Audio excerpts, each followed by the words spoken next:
आपको सुन करके आश्चर्य होगा, मोदी जी एक बार एक राज्य के दौरे पे गए, एक डीएम जो है वो चश्मा लगा करके उनके सामने खड़ा था। भूल गए होंगे आप लोग, अरे रोज नई नई घटना घटती है, कितना याद रखेंगे। चश्मा लगा करके खड़ा था छत्तीसगढ़ में, उस डीएम को सस्पेंड कर दिया गया। बिग बॉस के सामने तुम चश्मा लगा लोगे? अब आप सोच के देखिए, आप नौजवान हैं, आप यूपीएससी करना चाहते हैं, आप महाराष्ट्र पीसीएस का एग्जाम पास करना चाहते हैं, और ऐसा आदमी जो अभी तक अपना डिग्री नहीं दिखाया है, उसके सामने आप चश्मा लगा लें तो आपको नौकरी से निकाल दिया जाएगा। आप ऐसा भारत चाहते हैं क्या? हमने ऐसे भारत की कल्पना की थी क्या? लोगों ने 2014 में मोदी जी को इसी बात के लिए वोट दे दिया था। 2014 में मोदी जी को वोट विकास के लिए दिया गया, अच्छे दिन के लिए दिया गया, करप्शन पर कार्रवाई करने के लिए दिया गया, महंगाई को कम करने के लिए दिया गया, किसानों की आत्महत्या को रोकने के लिए दिया गया। कौन सा एक काम है जो सरकार ने किया हो और हम लोग उसको स्वीकार नहीं कर रहे हो? आप ही हमको बता दीजिए। क्या इस देश में किसानों की आत्महत्या रुक गई? और क्या किया गया किसानों के लिए? कोई स्टेप भी अगर लिया गया होता तो हम मान लिए होते। जो योजना को ये गला फाड़ फाड़ करके बताते हैं उज्ज्वला योजना, उसकी हकीकत क्या है? हकीकत यह है कि जो लोग गैस सिलेंडर लिए हैं उस योजना के तहत, दोबारा उसको भरवा नहीं पा रहे हैं, उसका रिफिल नहीं करवा पा रहे हैं। 400 का सिलेंडर 1100 में मिलने लगेगा तो आप कहां से भरवाएंगे? आप हमको बता दीजिए। तो इस देश के कितने परिवार हैं जो 1100 का गैस सिलेंडर भरवा सकते हैं? और तो और कहा गया कि कनेक्शन फ्री है। इतना धंधेबाज है कि फ्री कनेक्शन नहीं है। जैसे आप मोटरसाइकिल खरीदते हैं, बैंक से लोन लेते हैं, किस्त पे लेते हैं, तो वो फ्री होता है क्या? कि जितना इंस्टॉलमेंट आप भरते हैं उतना कंपाउंड इंटरेस्ट लेकर के आपसे पैसा वसूल करता है। यही काम सरकार आपके साथ कर रही है। बताइए, आप सरकार इसलिए चुने थे कि आपके साथ धंधेबाजी करे, आपके साथ जुमलेबाजी करे, आपके साथ धोखेबाजी करे, इसलिए सरकार चुने थे। और ये सब कुछ आंख के सामने हो रहा है और समाज जो है वो कंफ्यूज हो जाए, दो हिस्से में बट जाए, इसीलिए समाज को ध्रुवीकरण किया जा रहा है। एक टीवी पे जाइएगा, ऐसा लगेगा कि देश का जो है स्वर्णिम काल चल रहा है।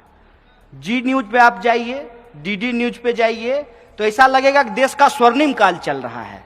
मोदी जी व्यक्ति नहीं है, अवतार हैं, और वो अवतार इस देश का भला करने के लिए आए हैं, भारत को हजारों साल की गुलामी से मुक्ति दिलाने के लिए आए हैं।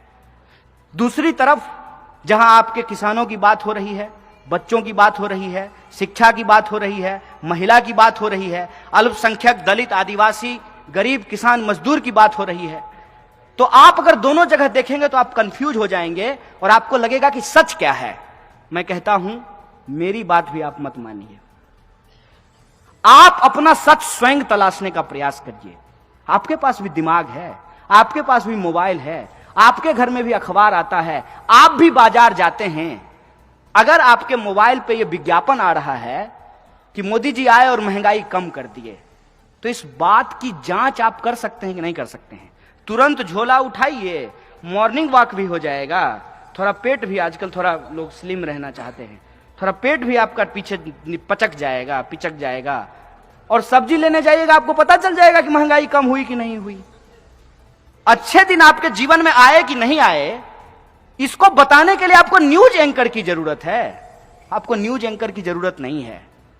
और इस साजिश को भी आप समझ जाइएगा कि पहले पार्टी के वर्करों से चलती थी, आजकल पार्टी न्यूज के एंकरों से चलती है। तुम हमको कुछ और बताने के लिए हो दोस्त, हमको यह बताओ कि इस देश में 2 करोड़ रोजगार पैदा हुए कि नहीं हुए। इस देश में 5.5 लाख इंजीनियर बनते हैं और 1 लाख से ज्यादा रोजगार पैदा नहीं हो पा रहा है। जो डेटा अभी तक आया है, अब डाटा भी आना बंद हो गया है। डेटा आना, सरकार ने कहा कि हम ये डेटा ही नहीं दे सकते हैं कि कितने बेरोजगार हमारे पास हैं। सरकार सब कुछ कर सकती है, कितना पखाना बनवाई है ये आपको बता सकती है, लेकिन देश में कितने बेरोजगार हैं ये आपको नहीं बता सकती है। एलईडी का दाम बता सकती है, लेकिन राफेल का दाम आपको नहीं बता सकती है। ये सब बात आप समझेंगे। ये जो मुद्दों की बात है, इन मुद्दों पे आप विचार कीजिए और विमर्श कीजिए, तब आप इस नतीजे पे पहुंचेंगे कि हिंदुस्तान में इस देश का जवान, किसान और संविधान खतरे में है। और आज यदि लाल बहादुर शास्त्री होते तो वो सिर्फ जय जवान जय किसान नहीं बोलते, वो कहते जय जवान जय किसान जय संविधान, वो ये नारा लगाए होते।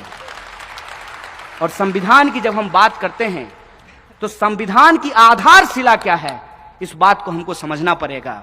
और मैं आप लोगों से एक अपील करना चाहता हूं, ये नागपुर की धरती है, महाराष्ट्र में एक से एक महान लोग हुए हैं, बाबा साहब भीमराव अंबेडकर हुए हैं तो अन्ना भाऊ साठे भी हुए हैं। यह जो महान धरती है, इस महान धरती पे महात्मा ज्योतिबा फूले का जन्म हुआ है।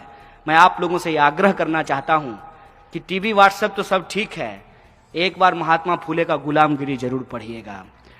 और सिर्फ जय भीम का नारा लगाने से काम नहीं चलेगा, आपको बाबा साहब का 22 प्रतिज्ञा भी पढ़ना चाहिए, जो कहते हैं बाबा साहेब हम करेंगे। हमको लगता है कि आज हम इस दौर में हैं कि हमको शोर शराबे की जरूरत नहीं है, हमको चिल्लाहट की जरूरत नहीं है। शांत होकर के, संगठित होकर के, शिक्षित होकर के हमको एक प्रबुद्ध भारत के निर्माण की जरूरत है। एक तरफ लोग कहते हैं कि भारत को हम हिंदू राष्ट्र बनाएंगे, हम कहते हैं कि उसके बरक्स आप लोगों को कहना चाहिए कि भारत को हम प्रबुद्ध भारत बनाएंगे। एक तरफ लोग कह रहे हैं हिंदू मुसलमान का झगड़ा जरूरी है, दूसरी तरफ आप कहिए ना हिंदू बनेंगे ना मुसलमान बनेंगे, इंसान की औलाद है, इंसान बनेंगे। एक तरफ लोग कहते हैं कि शिक्षा, रोजगार और किसान की बात आपने पिछली सरकार के समय में नहीं पूछा था, आपने कहिए कि हम पिछली सरकार में भी पूछा था, इस सरकार में भी पूछ रहे हैं और आने वाली किसी भी सरकार से पूछेंगे। हमारी ये लड़ाई है।